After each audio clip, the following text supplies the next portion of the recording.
What's up, ladies and gentlemen? I am the True Red Dragon, and in this video we are going to talk about the backstory behind the main antagonist of Final Fantasy XV, Ardyn Izunia. This video will contain heavy spoilers, so if you don't want to know major plot points of this game, turn away now. But who am I kidding?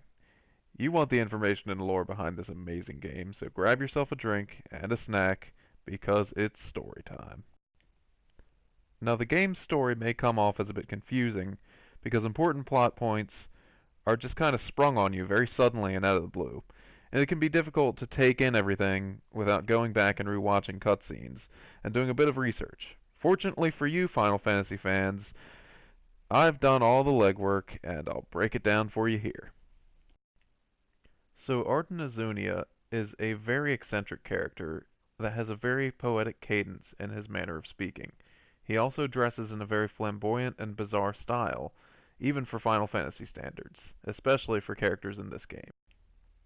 He appears throughout the game, at first posing as a wandering stranger, then he later reveals himself to be the Chancellor of Niflheim and the right-hand man of the Emperor.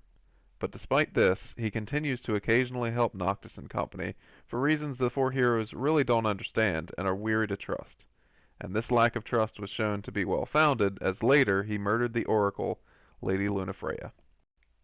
Then, near the end of the game, the Niflheim Empire is in pieces, torn apart by their inability to control the demons that they created, and more of the Empire is transforming into monsters. The only one remaining of the Empire is, you guessed it, the pink-haired weirdo himself, Ardyn. In the penultimate chapter of the game, as the crystal absorbs Noctis, Ardyn tells him about his origins, and an astonishing revelation that his true name is Ardyn Lucius Calum, showing that he is actually Noctis' ancestor and was a former king of Lucius. As it turns out, 2,000 years ago, the gods chose Ardyn to save Eos, or Eos, however you want to pronounce it, from a disease known as the Star Scourge, the very same disease that is turning people into demons in our current story.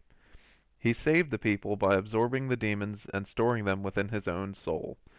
This darkness within him made him immortal and granted him immense power. But his deeds were not met with praise, but instead scorn, as the darkness within him from the absorbed demons caused the gods and a potential king not yet chosen by the crystal, and probably one of Ardyn's own family members, to deem him unclean, and demonized and ostracized him.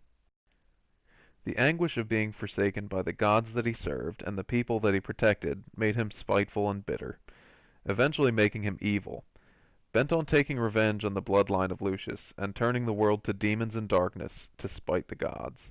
The story of Ardyn is a tragic one, and you almost have to feel bad for the guy. I mean, he saved the world from doom, and he was scorned and rejected by those he protected, turning him into a pariah. And this scorn caused him to come full circle, and he unleashed the same doom upon Eos that he once protected it from. This is really crazy when you think about it. So, that's going to wrap this one up. I hope you guys enjoyed this video and found it insightful. If you want to see more great videos, be sure to subscribe and leave a like. Thanks so much for watching, and I'll see you all next time.